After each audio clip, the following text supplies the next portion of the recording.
Olá, boa noite. Estamos iniciando hoje uma live muito especial, né? Nós temos uma convidada que é uma referência mundial no tratamento das disfagias pediátricas. Eu tenho a enorme honra, né, de conversar hoje com a doutora Débora Levi.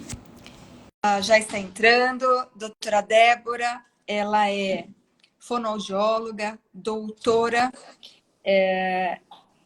pela URGS, ela é professora adjunta. Já estou te apresentando. Oi, boa tarde a todos. Tudo bem? Tudo bom, Patrícia? Estava Que dizendo aí, maravilha. honra em ter você aqui. E você, para mim, é uma pessoa que eu admiro como ser humano pelas lutas e batalhas que você já superou e também como profissional, né? Atualmente, hoje a Débora representa a disfagia pediátrica num dos maiores grupos, né? Ela vai contar um pouquinho que estuda e é referência no mundo em disfagia pediátrica, né? Além disso, ela é professora, né, da Universidade Federal do Rio Grande do Sul e também é a chefe do serviço de fonoaudiologia do Hospital de Clínicas de Porto Alegre. Débora, uma honra, uma alegria ter você aqui. Uma honra para mim, uma alegria imensa estar aqui, né? Podendo a gente conversar sobre esse tema que eu tanto sou apaixonada e poder estar aqui contigo, que eu também é uma pessoa que eu admiro muito teu trabalho, a tua trajetória e tudo que tu vem construindo aí dentro das questões dos distúrbios alimentares. E realmente, assim, está sendo um imenso prazer poder estar aqui, né? E a gente conversar sobre esse tema tão instigante, tão importante, e que a gente Sim. merece uma atenção super especial nossa. Ok, então vamos lá. Algumas pessoas que nos seguem são pais e mães, né? E até fonoaudiólogas que estão ainda iniciando a carreira, né? Sim, E houve uma pergunta, né? O que é disfagia pediátrica? pois é. A disfagia pediátrica, na verdade, ela é um sintoma, né, de uma doença de base, né? Ela vai apresentar realmente algumas alterações, né, no processo da biomecânica do trato digestório, onde a gente vai identificar que esse paciente está com uma dificuldade no trânsito orofaríngeo e transição faringoesofágica também. Então, a gente vai ter dificuldade de fase preparatória oral, faríngea e faringoesofágica também, em que o fonoaudiólogo vai atuar até a transição faringoesofágica. Além disso, no esôfago não, né? Porque daí a gente vai ter a especialidade do gastro, que vai ter fazendo essa investigação quando for uma disfagia esofágica, né? Então, nada mais é do que uma alteração, um sintoma de uma doença de base que provoca uma alteração na biomecânica da deglutição. É importante esse termo, né? Utilizarmos a biomecânica, que é todo o processo que é tão complexo, né? E que tem um cruzamento de vias aéreas e digestivas no mesmo trato, né? Da Sim. laringe. E o quanto isso, assim, tem que estar coordenado para proteger o pulmão dessa criança, para que evite qualquer tipo de alteração, que isso aí são danos imensuráveis e a longo prazo e muitas vezes não revertidos, né? Então a gente realmente tem que ter um olhar muito global para as questões da disfagia. Ela vai poder ser um acometimento por uma doença neurológica de base, a prematuridade, doenças de via aérea como laringomalácia, glossoptose, né? Então essas alterações do trato respiratório, né? E malformações craniofaciais complexas, muitas vezes, com fissuras, além da fissura labiopalatina, outros tipos de fissuras também, né? Faciais, e, entre outras, alterações vocais. Então, são inúmeras as causas. A gente pode, intolerância à lactose, refluxo. Então, várias situações podem estar cursando, então, com a questão da disfagia e serem os fatores desencadeadores dessa disfagia. Então, a gente tem que estar. Como que você sugere, né? Como nós fazemos o diagnóstico diferencial entre a disfagia e uma dificuldade alimentar?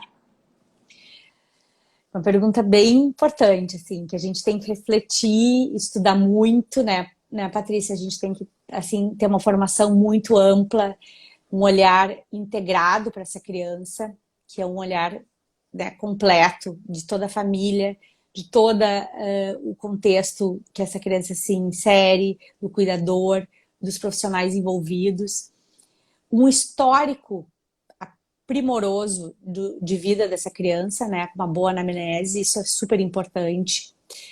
A gente observar a avaliação clínica, fazer uma avaliação clínica seguindo um passo a passo, com uma observação do aspecto da alimentação, para que a gente possa delinear, né, se é um distúrbio alimentar ou é uma disfagia.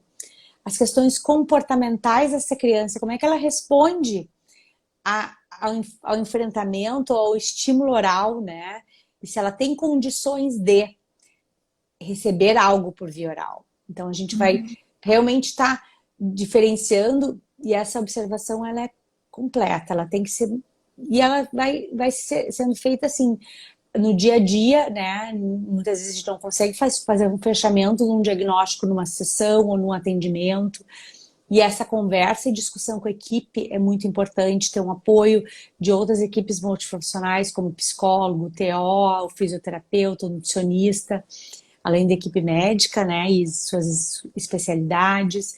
Então, nós temos que, para poder diferenciar os dois, para poder identificar se há uma alteração na biomecânica da deglutição, em todo o processo de trânsito orofaríngeo, transição faringoesofágica, ou eu estou lidando com uma situação de que eu não tenho nenhuma alteração estrutural, orgânica, e eu vou ter algo maior, né? Que são as questões alimentares, que daí tu é especialista mais que eu nisso, né?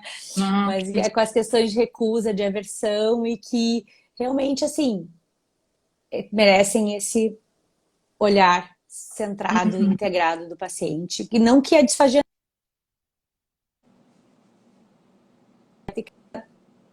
de forma Acho que diferente. travou. Saber lidar... Tá me ouvindo agora? Agora voltou. Eu acho que eu vou sair do meu Wi-Fi, talvez. Não sei. O que tu acha, Paty? Não, tá indo bem, só deu uma Tá indo travada. Você já bem. faz isso. O que nós Tá. observamos, Débora, é que muitas crianças com queixa de recusa alimentar são submetidas a exames de um videodeglutograma, uma videofluoroscopia.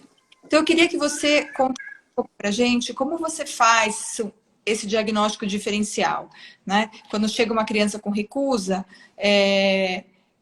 o que você diferencia para indicar ou não esse exame? Esse exame é um exame... Explica um pouquinho, né, para quem não tem muita Tá. conhecimento. A videofluoroscopia, então, é um exame objetivo da deglutição, um exame instrumental, né? A gente chama objetivo ou instrumental da deglutição, que complementa a avaliação clínica. Ele é realizado por meio de radiologia, né? Na radiologia, por meio de exposição à radiação, e muitas vezes o paciente vai precisar, então, ingerir um alimento contrastado com bário, então isso modifica alimento, modifica a consistência, isso a gente tem que, né, também estar trabalhando para adequar ao máximo que a gente puder. É uma situação muito diferente de alimentação, então é um recorte pequeno, porque nós temos que reduzir a exposição à radiação ao máximo, considerando os princípios que a gente chama da ALARA, que é ALARA mesmo. As low, as reasonable, as achievable.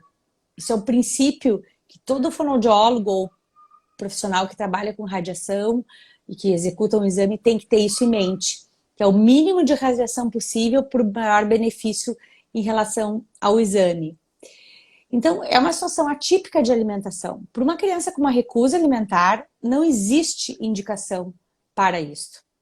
Não existe uma indicação formal para mandar para uma videofluor.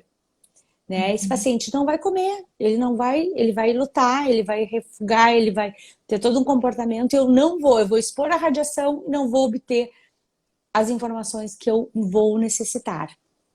Né? Sim, sim. E ainda mais naqueles casos em que não existe nenhum outro sintoma associado. Então, não é uma... Isso. Tem tosse, Não que tem aspira, engasgo, não tem história de pneumonia. Então, assim, a Sim, diferenciação, basicamente, perfeito que tu tá comentando, me complementando, porque assim, não tem o sinal e o sintoma da disfagia. Vou ter algo sim, comportamental, posso ter um histórico sim. dentro de uma doença que pode até ter disfagia, mas o comportamento e toda a situação não é relacionada. Então, por isso a anamnese, por isso todo o histórico, para que eu junte essas Sim. informações e tome essa decisão, né? É Porque realmente a porque eu acho que Videoflúor, ela não não pode pode ser falar. indicada aleatoriamente e a Uhum, rodo, assim, entre aspas, né? uhum, Porque ela é um exame que expõe a radiação e a gente não pode fazer sim, ele frequência e nem não tem uma uhum, indicação, tem que ter uma indicação formal, tem que ter um protocolo adequado, tem que ter toda uma situação bem uhum. indicada para isso. E para nós que trabalhamos com a dificuldade alimentar e com a recusa, e vem uma criança com tendo sido submetida a um exame desse, nós não podemos esquecer que nós podemos traumatizar a criança. A questão do trauma, ela é muito importante. Muitas pessoas não valorizam isso, né? Isso, Criança que, que tem dificuldade alimentar, ela está num estágio completamente, está no botão, né, ligado de segurança, ela está com medo. Então, ela está rastreando toda e qualquer informação, né, que possa isso, da zona de conforto. Então, os traumas são muito graves nesses casos. Então, é o que você colocou mesmo, uma boa anamnese, uma boa avaliação, uma boa história clínica, acho que pode contribuir muito para a indicação desse esse diagnóstico, exame. desse Isso. exame. E Tá. sem dúvida. Pode falar, sem dúvida? Não, e sem dúvida, assim, essa avaliação, assim, da questão da recusa, o paciente, muitas vezes, ele não vai ter indicação nunca de fazer uma videoflúor, porque eu tenho uma biomecânica normal, eu tenho um processo de trânsito orofaríngeo sem alterações. Então, eu não tenho por que expor a uma radiação só para me certificar porque esse paciente não tem histórico de aspiração, ele não tem Sim. nenhum fator de risco que possa me indicar e indicar que eu solicite esse exame, né? Porque muitas pessoas acham ainda hoje que a recusa, né, precisa ser investigada do ponto de vista da biomecânica da deglutição, né? Então, isso é uma falsa crença. Então, acho que é importante a gente trazer esse assunto mesmo para conversarmos, né? Nós temos Isso. casos de crianças com recusa que têm disfagia, Sim. né? E aí? E daí são duas questões aí que têm que ser trabalhadas, né? Que têm que ser abordadas e uma de cada vez, né? Então, assim, mesmo nessas crianças que têm recusa e disfagia, nós temos que priorizar algumas questões assim do trabalho da proteção da via aérea. É um paciente que também não vai ter indicação de videoflúor de primeira, né? Ele tem que pelo Uhum, menos ter um treino de via oral uhum, adequado, com uma abordagem integrativa que propicie, respeite essas questões de recusa alimentar, né? Que respeite esse tempo do paciente, para daí então, posteriormente, quando eu tiver uma uhum, condição, né, de um volume mínimo que eu uhum, possa encaminhar para uma videoflúor, aí uhum, se aventa a possibilidade de não, uhum. a gente não pode ter pressa, né, Não, infelizmente não. Não. para o respeito ao paciente, ao respeito ao familiar, Ao né, tempo. são o tempo dele. Então, assim, essa coisa, vamos tirar sonda, vamos fazer isso, vamos fazer aquilo, que era muitas vezes uma situação que a gente vivenciava muitos anos atrás, né? Uma Uhum, pressão uhum, de toda a equipe, de tudo mais, e da equipe médica, muitas vezes, por desconhecimento. É um mundo novo ainda, que a gente ainda sim, está, né, descobrindo e ainda falta evidências, a gente tem que construir as evidências, tem que estar sim. se reafirmando. Então, a gente acho que estamos no caminho certo e o aprimoramento, a atualização, essas trocas são muito importantes, né? Sim. Isso me remete também ao trabalho nas UTIs neonatais, as UTIs pediátricas, Sim, porque ali o trabalho realizado é fundamental né, essencial para a prevenção de um possível distúrbio, e também é ali que eu posso começar uma relação, né, mais prazerosa com essa boca, né, prazerosa com este momento da alimentação, né? Então, conta um pouco para gente. Eu acredito que esse trabalho ele é preventivo, mais do que Sem tudo, dúvida. porque ele pode prevenir a aversão, ele pode colaborar de muitas maneiras. Como eu sei que você tem muita experiência nessa área, eu queria que você conte um pouco o que podemos fazer com esses bebês para prevenir, né, possíveis aversões orais e até quadros mais complexos. Ah, é apaixonante, né, Patrícia? É apaixonante, é algo que eu venho fazendo assim desde o meu quarto semestre da graduação, né? Me deparei num estágio de fonoaudiologia comunitária em 90 e poucos e não existia ainda, não tinham publicações e eu fui atrás de uma aula transcrita da Cláudia Xavier na época e depois fui fazer um curso ainda na graduação que ela vinha para Porto Alegre. E foi muito lindo, assim, essa descoberta. Eu acho que tem a relação com a descoberta que eu tive irmãs prematuras, né? Então, que nasceram, né? Ficaram quase 4 meses em UTI neonatal. E eu acompanhei o desenvolvimento de fono, de toda a alimentação e tudo, da parte de linguagem. Então, acho que o meu despertar veio daí, né? E realmente o fonoaudiólogo que trabalha numa UTI neonatal, ele é um fonoaudiólogo que vivencia algo mágico, né? Que é o trabalhar com aqueles bebezinhos pequenos, assim, dentro de uma condição de Fragilidade. cuidado, de fragilidade muito grande, né? E a gente tem cada vez mais recursos, inúmeros recursos que a gente pode ter para poder trabalhar com essas crianças, intervir e prevenir os aspectos de alimentação como um todo, tanto as questões da disfagia como as questões, né, da recusa. O trabalho, assim, ele inicia já com a colostroterapia, que é Uhum, pegar o colostro da mãe e o bebê, ainda às vezes entubado, ele recebe com um cotonetezinho, um dedo inuvado, um pouquinho de colostro da mãe. Então ele já começa a uhum, ter essa sensação, né, do sabor. Claro, não tem volume, é uma coisa mínima, né? Então a colostroterapia inicia por aí, um trabalho bem preventivo.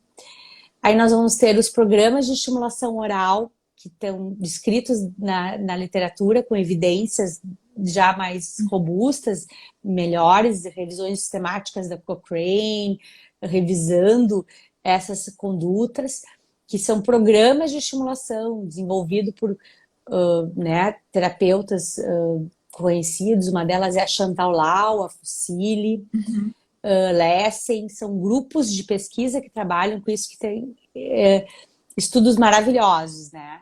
Então tem uhum, programas de 5, de 10, de 15 minutos, tantos dias por semana, e que é feito pelo fonoaudiólogo ou um profissional capacitado, preferência ao fonoaudiólogo, né? Porque ele tem toda essa uhum, formação. Então, o programa em si, a estimulação da sucção não nutritiva que faz parte do programa, essa sim, o técnico de enfermagem, a família, que é o botar o bico da boca do bebê ou o dedo enluvado, para enquanto tá, né, a ingesta, durante a ingesta da alimentação por sonda. Isso seria uhum, um exemplo de sucção não nutritiva. Por que não nutritiva? uhum, Porque não vai alimento na cavidade oral, ele está recebendo pela via, né, da sonda, mas ele está exercitando. uhum, Então, o programa são vários estímulos, né, da região da face, intraoral, bochechas, lábios, língua. Então, todo um programa com uma sequência, e está bem descrito na literatura. E a sucção não nutritiva, que daí pode uhum, ser por dedo enluvado ou uma chupeta, dependendo do hospital que essa criança vai estar, se é um hospital amigo da criança, não é, né? E a gente uhum, vai ter também as questões de amamentação, do estímulo da amamentação, que é muito uhum, importante. Esse deve ser feito, e vem junto com a questão do parto humanizado, do método canguru, todo um trabalho uhum, integrado que é feito, né? Então a mama vazia muitas vezes para que não tenha volume. esgotar um pouco essa Uhum. mama. A gente sabe que não é 100% eficaz, porque a mama, ela, né, acaba produzindo mais, mas de uma forma de proteção. Temos técnicas de translactação, de relactação, Uhum. né? Translactação, então coloca um frasco aqui para ajudar o leite a descer e controlar. A relactação é tentar fazer essa mãe produzir novamente o leite, que muitas vezes, por essas situações de estresse, ela deixa de produzir, porque Claro. são muitos os hormônios, né? Afloram, a questão emocional fica muito conturbada. E é um trabalho diário, de mais de uma vez ao dia. É um trabalho que envolve toda a equipe. A gente tem que ter treinamento da equipe. Então, a gente faz Uhum. capacitações lá no hospital para as equipes de técnicos de enfermagem nos diferentes turnos. Os fonoaudiólogos da minha equipe organizam essas capacitações com vídeos, com, né, com todo o arsenal assim de subsídios visuais para Uhum. poder dar esse suporte para as equipes. E a gente tenta fazer isso bastante frequente para que Uhum. mantenha, né, uma qualidade, porque tem muita rotatividade, né, de Uhum. funcionários, de horários e tudo. Então a gente procura tanto para os técnicos de lactação como de Uhum. enfermagem e a equipe de enfermagem. Então a gente precisa trabalhar com a equipe médica, tá muito bem assessorada com a indicação do programa e se inicia o mais cedo que puder. Às vezes a gente vai Uhum. ver situações de crianças com 31 semanas de vida corrigida, 31, já Uhum. iniciando o programa se elas estão estáveis Uhum. clinicamente e Uhum. aptas para então fazer, né? Não tem nenhum suporte maior de O2, não estão numa situação Uhum. mais frágil. Então a gente vai iniciar. E a amamentação, sem dúvida, que a Rosane está falando, a amamentação é tudo de bom, né, Rosane? Eu vi o comentário dela, né? É assim, a amamentação é a base de tudo. Se a gente puder, então a nossa luta é para aumentar as taxas de amamentação dessas crianças que são crianças de riscos e prematuras. E todo esse trabalho ele se dá na sequência do segmento. Então, no nosso Uhum. ambulatório do Hospital de Clínicas, a gente tem um ambulatório de segmento do prematuro, que é um Ah, que ambulatório lindo. interdisciplinar. Ele é Amo. coordenado pela professora Rita Silveira, né, que é uma Uhum. sumidade na área da neonatologia, ela e o professor Renato Piacenoi, são duas pessoas assim maravilhosas e que incentivam a fono o máximo. E a gente integrou essa equipe do segmento do prematuro, que já tem algum tempo, e essas crianças são acompanhadas até 5 anos de idade, por toda a Hum, equipe. maravilhoso. Tem Uhum. físio, fono, psicólogo, pneumologista, oftalmo, neuro, serviço social e Eles- enfermagem.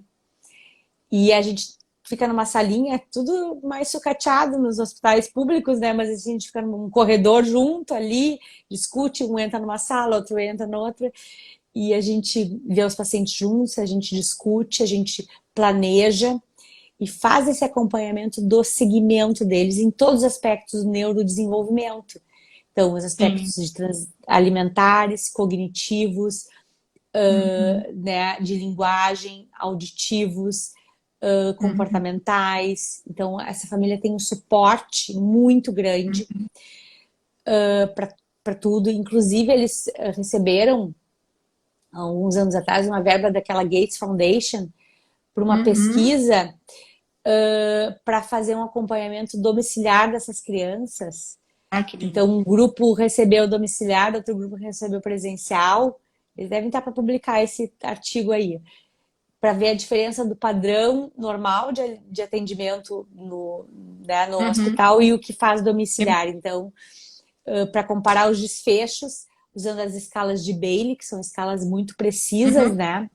E a Sim, sim. Alberta, e a gente com a Fono contribui com as nossas escalas e protocolos e todo o trabalho dentro da parte de transição alimentar e linguagem. Então é muito lindo e é muito legal de ver assim a redução dos déficits que as crianças É. apresentam, o desenvolvimento e sem dúvida entra aí a recusa, né? A Sim. recusa alimentar eu tenho assim, ó, nesse trabalho e eu acho que isso já vem surtindo muito resultado, porque no último levantamento que eu fiz agora para uma pesquisa, né, para uma publicação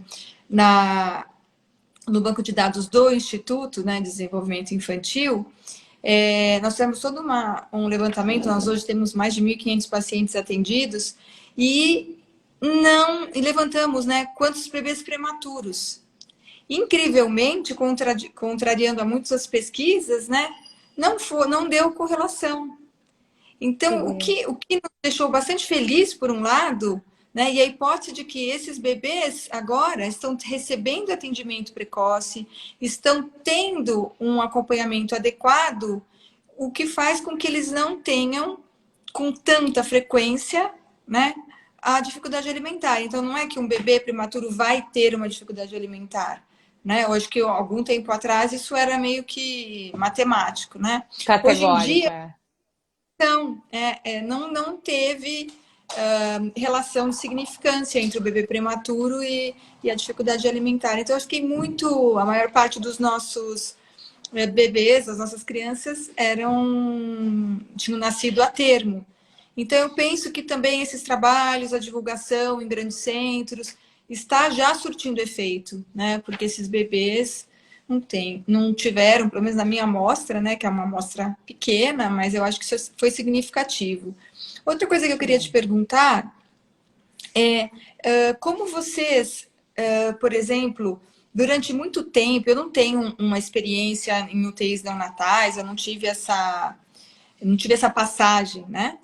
E essa experiência grande como vocês. Mas na época que eu estudei, que eu fiz alguns cursos, a preocupação muito grande ainda era com a quantidade, com o volume que o bebê tem que ingerir, como uma condição para alta, como uma condição para ele ir para o quarto, como uma condição para ele sair de uma UTI para outra. Então eu queria saber se na sua realidade ainda isso é o que prediz, né, a quantidade, ou hoje já se preocupa um pouco em como, não só no quanto, mas em como esse bebê é alimentado e como ele está conseguindo fazer essa sucção e essa deglutição.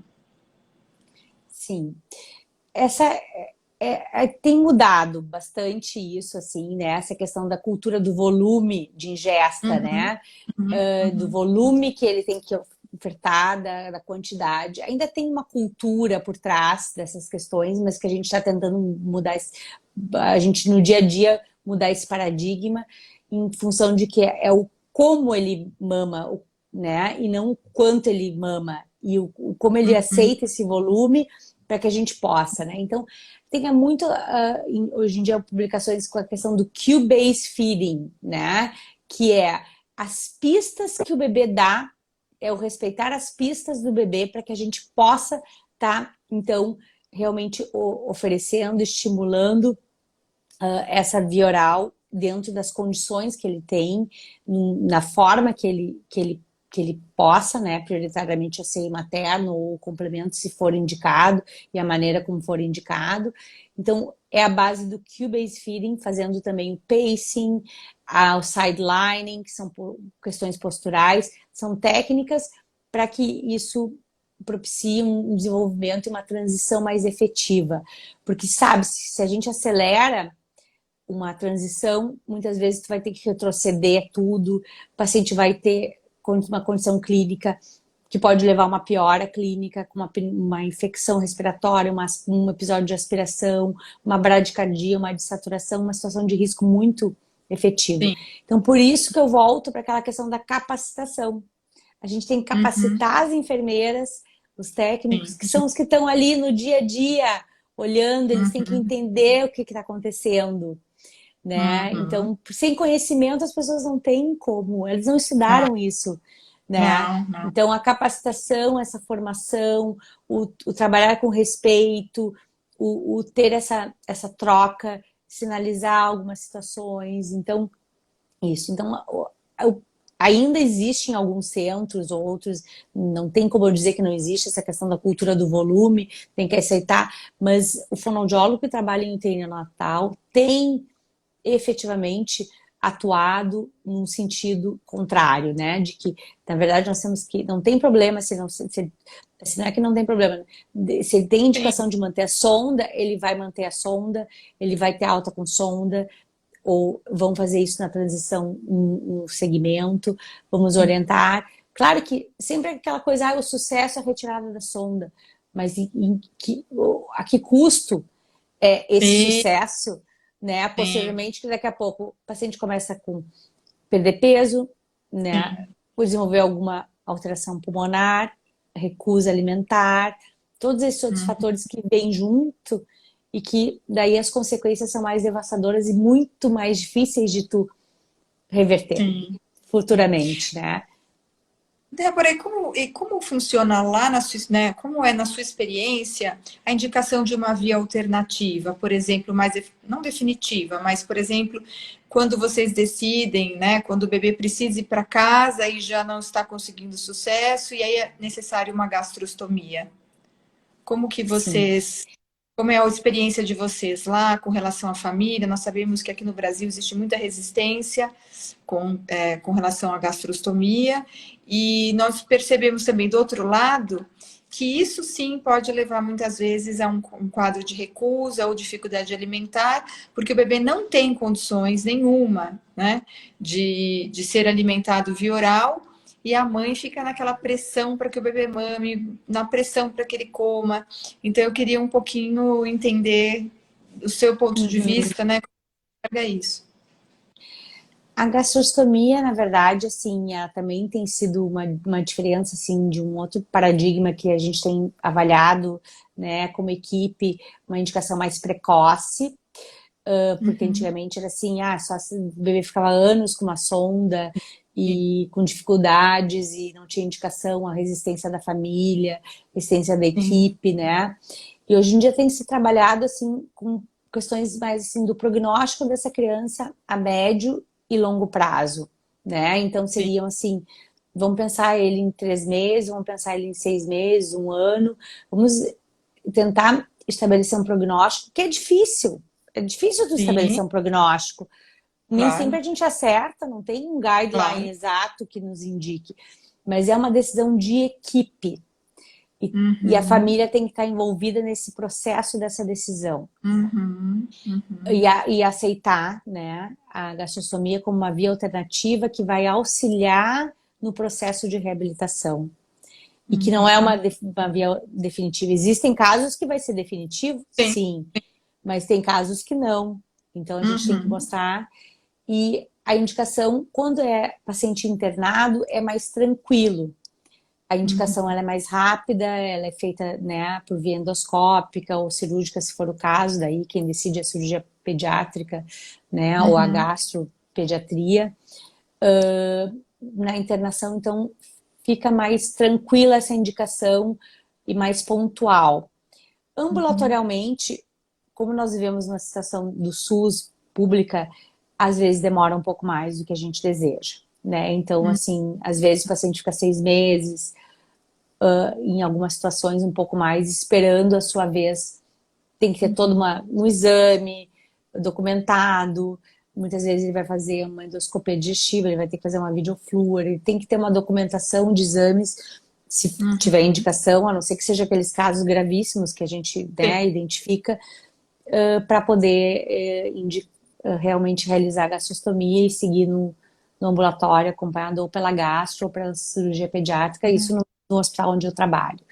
Mas a gente Sim. tem feito Pode falar. A gente tem feito mais indicações de gastrostomia e os resultados são melhores para essas crianças, tanto com as questões de disfagia como para recusa, sem dúvida, e Uhum. aceitação da família. E depois eles visualizam quanto essa indicação foi mais pertinente do que uma sonda, porque tem todas as consequências do uso da sonda prolongada e que Uhum. gera, né, e intensifica Uhum. danos maiores na região da faringe e laringe. Porque eu ainda recebo crianças lá no instituto que poderiam ter realizado ou deveriam ter realizado e a própria família não aceitou, né? Uma dificuldade, a Uhum, equipe indicou, mas a família não aceitou, né? E aí, muitas vezes, o meu papel é conversar com essa família e tentar mostrar, né, que a gastrostomia não é o fim, né? É, Ela é o começo de uma jornada. começo. Ainda hoje os pais olham para a gastrostomia como fim da linha, né? E aí eu não vou mais, acabou, meu filho nunca mais vai comer via oral. E aí eu tento mostrar, né, que isso, se for feito um acompanhamento, né, adequado, se essa família tiver orientação, isso pode não ser para toda a vida. Nós sabemos que algumas crianças isso não é possível, principalmente as que têm disfagia muito grave, os neuropatas, mas tem outras que podem. Eu tive vários pacientes, né? Inclusive, nós temos essa experiência. Então, eu acho que ainda hoje existe muita crença com relação a isso. Você também concorda? Você acha que na sua experiência, mesmo no SUS, na população mais carente, também você observa isso? Observo. Tem muita resistência das famílias. É um tabu, né? A gastrostomia é uma situação que eles acreditam que muitas vezes não vai ser revertida, né? E a Uhum, gente tem que envolver essa família no processo e dizer que é o caminho, na verdade é o caminho e muitas vezes né, a luz para as questões todas, porque uma criança com uma sonda por muito tempo, as consequências em toda a questão da cavidade oral, da face, são muito maiores e o risco de infecções e do trato digestivo e trato aéreo são muito significativas. Então, realmente a gente tem que trabalhar, tentar conscientizar essa família, mostrar exemplos, informar. Mas sim, a gente vai ter situações de famílias que não vão querer, né? sim, E sim, daí entra a questão do respeito, né? A gente realmente. E daí tem que estar documentado isso, sim, né? Isso é importante, né, Patrícia? Essa sim. documentação muito clara no prontuário, uma troca Uhum, importante das consequências que isso pode ter. Porque a gente uhum, também tem que se respaldar, né? A gente tem que sim. respaldar enquanto equipe e Uhum. estar muito alinhado com a equipe médica também, que também estava com. Então, e no segmento do prematuro, que é um exemplo, a gente conversa junto com a família, com o médico junto, e, Uhum, e o fonoaudiólogo, e muitas vezes o nutricionista. Então, a aceitação, né, uhum. vem porque está uma equipe integrada falando a mesma linguagem. Isso é Sim, muito importante. passa mais segurança. Passa mais segurança e não é uma decisão que tu faz uma consulta para outra, né? A gente tem que ter esse respeito pelos sentimentos dessa família que está lidando com uma situação tão especial e de mudanças de vida, de estilo de vida, né? Sim, totalmente. Que vão causar. Então, o respeito à família, o cuidador e essa integração da equipe é o que eu julgo, assim, o sucesso Sim, terapêutico para esse paciente, para essa criança e para essa família que realmente é. precisam do nosso olhar, precisam da nossa ajuda e que, Uhum. sem dúvida, a gente, com toda essa nossa formação, com amor à nossa profissão, ao que a gente faz, a gente consegue fazer a diferença, né? Sim, com certeza. E tudo é a forma, né? Como é encaminhado, a maneira como é passado, né? Eu tenho uma mãe, por exemplo, que ela falou que a equipe médica disse para ela: vai ser muito bom para você quando colocar gastro na sua filha. Vai ser ótimo, você vai ver como vai ser bom para você. O que que ela Aham. depende de mim, então? Aí o que que ela falou? Não, não, não, deixa comigo que eu consigo, Ai, que legal. né? Então ela foi com a criança Assumiu, genética assumiu. grave, muito complexo. O que que ela entendeu? Não, não, tá em mim a responsabilidade de nutrir minha filha, então eu consigo. E aí, quando ela chegou pra gente no instituto, ela já tinha um grau de aversão alimentar violento, porque, obviamente, ela era forçada a comer. Comer. Então, acho que é também como, né, a equipe transmite isso, né? Não como muitas vezes sendo uma questão que vai salvar a mãe, que vai deixar a vida mais fácil, porque quando isso é captado, né, ela associa com as crenças que ela tem. Se eu for uma boa mãe, eu tenho que alimentar meu filho, e aí vai embora, Isso. É. né? É porque a questão social, né, e afetiva é a alimentação, o poder alimentar, né, esse bebê, essa Uhum, criança, é algo que nutre essa mãe de amor, né, de uhum, afeto. Então, uhum, esse trabalho integrado desde lá da ANEL, de todo esse trabalho e envolvendo a uhum, mãe, envolvendo a família, o cuidador, né, às vezes uhum, não é a mãe, às vezes é um cuidador, né, que ficou, uhum, é uma avó, é uma situação assim, uhum. especial, a gente consegue, sim, muitos resultados, muito, assim, uma situação de, como é que eu vou dizer assim, de parceria, né? Sim. É a parceria que a gente tem que buscar para poder atingir os objetivos e bem como disseste, eu fazer isso, né? Eu vou alimentar meu bebê, vou poder alimentar minha criança, mesmo que seja por uma via de gastrostomia inicialmente e aos poucos introduzindo um pouquinho de volume de via oral dentro da, né, da condição da criança, respeitando as questões de segurança e comportamentais, né, que também são É. essenciais. Falando, uma mãe disse que o mais difícil para ela foi não preparar mais a comida do filho. Mas aí também tem as dietas caseiras, né? Depois de. Isso. Porque para uma mãe isso faz todo sentido. Né? Quando você fala, você pode preparar a papinha do seu filho, você pode amassar bananinha, que de um jeito ou de outro você vai conseguir ofertar, acho que causa uma felicidade tão grande que a gente não consegue imaginar. Né? É. Débora, como vocês lidam também? Porque imagino que vocês têm que lidar com não só com o bebê na UTI neonatal, mas também com toda a família, mas especialmente com uma mãe, né? Que tinha expectativas, que desejava amamentar. Então, como vocês fazem um trabalho com essas mães? Como é feito isso lá na sua experiência, no hospital em que você trabalha? A gente trabalha com as mães desde o da neonatal, elas têm pleno acesso à UTI neonatal de 24 horas por dia, né? Então, na NEL, ali tem alguns grupos de apoio a mães também, que fazem reuniões e movimentos. Claro que agora com a coisa da pandemia tá tudo Ah, mudado, né? tudo mudou, Tudo mudou. engessado. Mas, então, alguns grupos de apoio que fazem parte, né, sempre com um profissional psicólogo junto, serviço social, para dar esse apoio, porque a gente tem questões de vulnerabilidade social muito Sim, grande, sim. situações econômicas difíceis de mães que às vezes não conseguem comparecer porque não tem dinheiro da passagem para Sim. ir Em ao Brasil, a é, nossa realidade é essa, nós que vivemos uma bolha, né? A realidade do Brasil. é, então, a gente envolve muito o serviço social e a psicologia para que possa nos dar esse apoio, porque a gente não tem a formação para isto, né? Nós precisamos saber o nosso limite terapêutico, o nosso limite de formação para Sim, poder ter essa integração. Então, o psicólogo, sim. qual é o papel, até onde eu tenho que entender de psicologia, eu tenho que ler bastante sobre psicologia, mas eu não tenho uma formação, né? Uhum. Então, esse respeito e essa troca e como a gente aprende, né, Patrícia? Aprende tanta coisa que não dá nem para acreditar, né?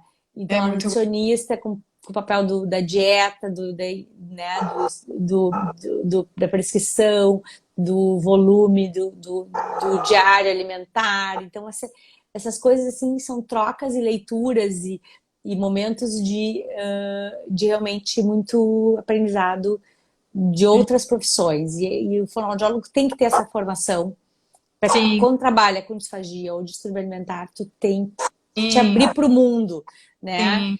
Então tem os aspectos médicos que a gente tem, e é muito estudo, muito conhecimento.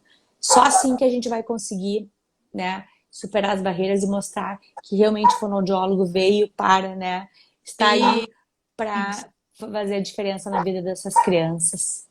E esse trabalho em equipe, ele é muito poderoso, porque você começa a criar um olhar diferenciado, né? Hoje já chega uma. Desculpa o Luke, meu cachorro está querendo participar da live. Diz para ele que ele é convidado. Ele foi barrado aqui, mas eu estou testando, perdão. E o que que eu observo muitas vezes? Que às vezes a mãe vem até com o uso de uma via alternativa, com uma dificuldade, e a gente olha e fala, não, tá, alguma coisa está estranho. Será que essa criança não tem esvaziamento lento? Porque você É, conhece, já começa, né, a ter. Claro que você não tem como afirmar isso, você nem diz para a mãe, mas você sabe a quem referir.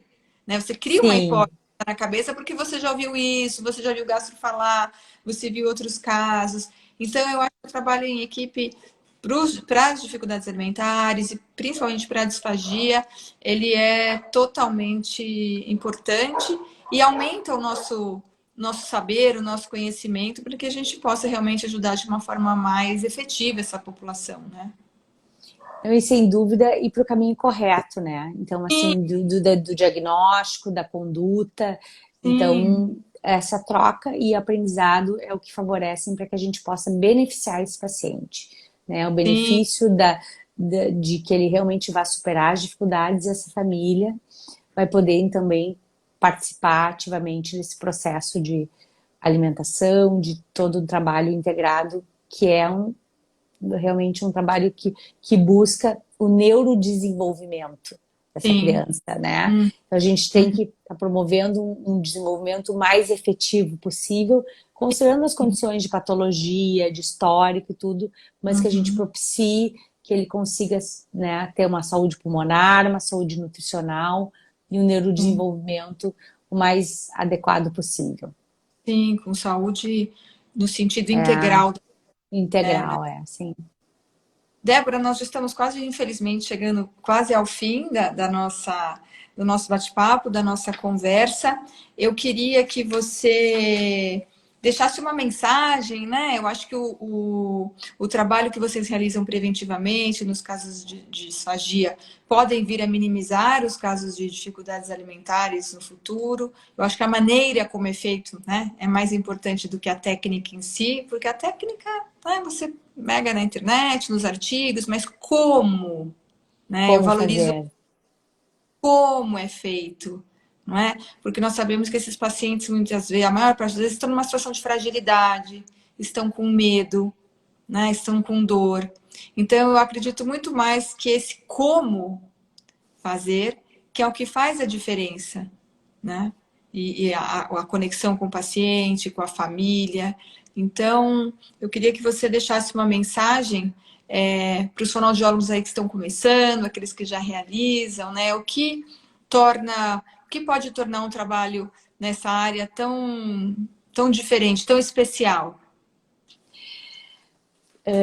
Então, assim, eu acredito muito, né, no amor pela profissão, na formação, né, ser uma formação muito digna, que vá atrás das evidências científicas, que tenha muito estudo, muita humildade, né, na hora de aprender e das trocas. Uhum, E curiosidade, né? A curiosidade é uhum, algo que a gente precisa ter também para poder realmente superar os nossos conhecimentos. uhum, Vou falar novamente, assim, o trabalho em equipe interdisciplinar uhum, é uhum. algo que a gente tem que priorizar sempre.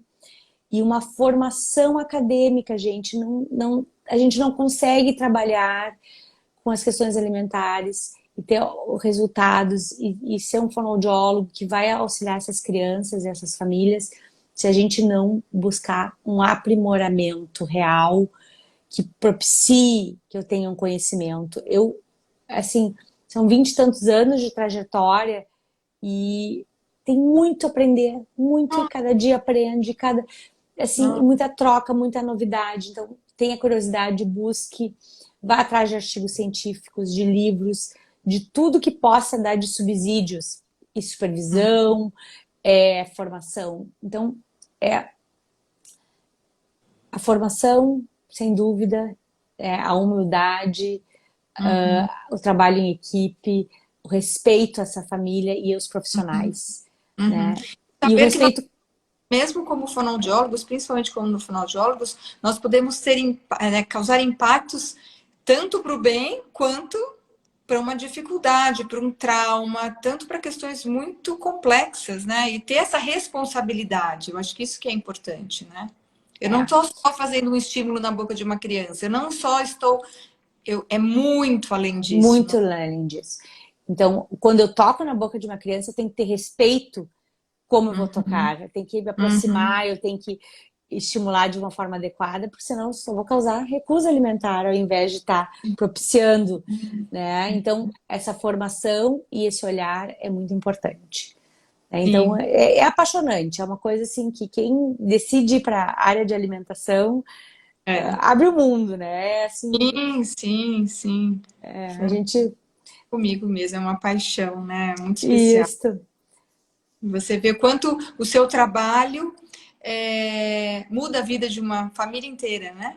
O seu trabalho repercute, o seu trabalho é muito especial mesmo, né? Só a gente diz, É, né, a as, felicidade de poder as ajudar. vibrações, né? As vibrações depois da família, o feedback, o retorno, Sim, as devolutivas, assim, de fotos e sim, situações, assim, de conquistas.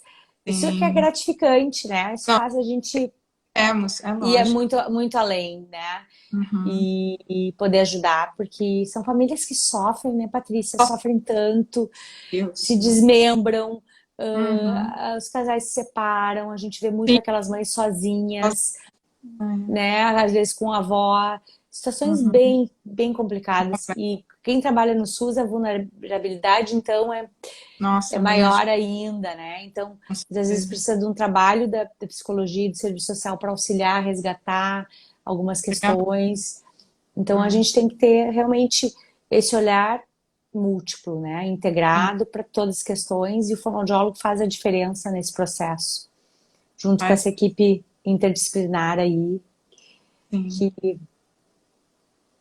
Que faz a diferença. E cada vez mais o fonoaudiólogo está sendo respeitado, está conseguindo discutir os casos, né? E eu acho que desde quando eu me formei, há 31 anos atrás, muitos não sabiam nem o que era um fonoaudiólogo. é, Hoje eu percebo que o fonoaudiólogo tem mais voz, que o fonoaudiólogo consegue, né, impor muitas, não impor, mas ter um espaço para ele colocar aquilo que ele acha, opinião, baseado em evidências, baseado. Então, eu acho que cada vez mais nossa profissão tem crescido nessa área, em termos da transdisciplinariedade, do respeito dos colegas, principalmente por conta de bons trabalhos que estão sendo estão sendo feitos. Então, a isso. responsabilidade que também sair fazendo sem uma formação pode comprometer não só a vida das crianças, mas a nossa profissão como um todo, né? Como ela está sendo percebida. Isso. A metodologia da pesquisa, quem está Sim. envolvido em pesquisa, é algo que realmente auxilia muito, né? Porque a gente daí Uhum. tem realmente o artigo científico, tem algum tipo de consenso, algum guideline que nos Sim. guia e nos dá esse subsídio para a gente falar com, as pessoas, com os diretores de hospitais, Uhum. com as chefias de unidade. Então, o respaldo científico hoje em dia é o que move Não, né, os ficar- hospitais. uhum. Então, Com realmente, a certeza. gente tem que ter critério. Então, pareceres, recomendações, tudo isso tem sido muito construído para que Uhum. auxiliar o fonoaudiólogo a ter, né, esse Sim, documento e poder sim. atuar. Mas sem, não adianta ter documento, tem que ter formação, né? Tem Formação. que buscar esse aprendizado, né? Sim, E com certeza. aliar a todo esse subsídio aí de indicadores, de pareceres internacionais e nacionais. A gente tem muita coisa na literatura, na Uhum. ASHA, no Conselho Federal, na Sociedade Brasileira de Uhum. Fono. O trabalho das equipes que Uhum. estão, né, nesses representações é muito árduo. Eu faço parte, Uhum. né, da Sociedade Brasileira de Fono, hoje em dia como vice-coordenadora, a Carol Silvéria, coordenadora do Departamento de Disfagia. É um trabalho, e toda a equipe, né, da Sociedade Uhum. Brasileira, é um trabalho árduo de dedicação, voluntariado e que a gente busca para quê? Para crescer a profissão, para fazer, né, mais e mais diretrizes e recomendações e, e documentos que possam respaldar o fonoaudiólogo nesse sentido, né, em todas Estratégia. as áreas, né, não só na disfagia e na distúrbio Sim, alimentar, em todos os aspectos aí do fonoaudiólogo. Então a gente tem que é. fazer a diferença para poder realmente dar subsídios para os nossos formandos, graduandos e profissionais que estão Sim. aí no mercado, espalhando a fonoaudiologia por aí, fazendo Uhum. crescer, que foi o Covid aí também auxiliou muito o reconhecimento do fonoaudiólogo, Uhum. né? Várias Uhum. contratações temporárias ou Uhum. efetivas de equipes, o reconhecimento dessas profissões nas equipes. Então, tudo isso só veio, infelizmente, por É, um de uma. momento ruim, veio a somar para o fonoaudiólogo, Uhum. mas acho Sim. que fez um crescimento muito exponencial do aspecto Uhum. científico também. Aí. Débora Levi, uma honra, um prazer. Seguimos juntas. Não posso O dizer, prazer é deixar meu. de dizer que a professora Débora é professora da certificação em dificuldades alimentares né? Uma iniciativa do Instituto de Desenvolvimento Infantil e da Sociedade Brasileira de Fonoaudiologia. Então, estará conosco também nesta formação. Débora, muito obrigado, parabéns pelo seu trabalho, orgulho para a fonoaudiologia ter você nos representando internacionalmente e seguimos juntas, é o que eu falo, né? Vamos seguindo. Muito obrigada. Eu que agradeço, Patrícia, que baita oportunidade. Gente que estava aqui junto assistindo, foi um imenso prazer falar sobre algo que eu amo. Realmente foi uma oportunidade incrível. Muito obrigada. É isso, Boa nós que noite a agradecemos. todos. Boa noite. Boa noite.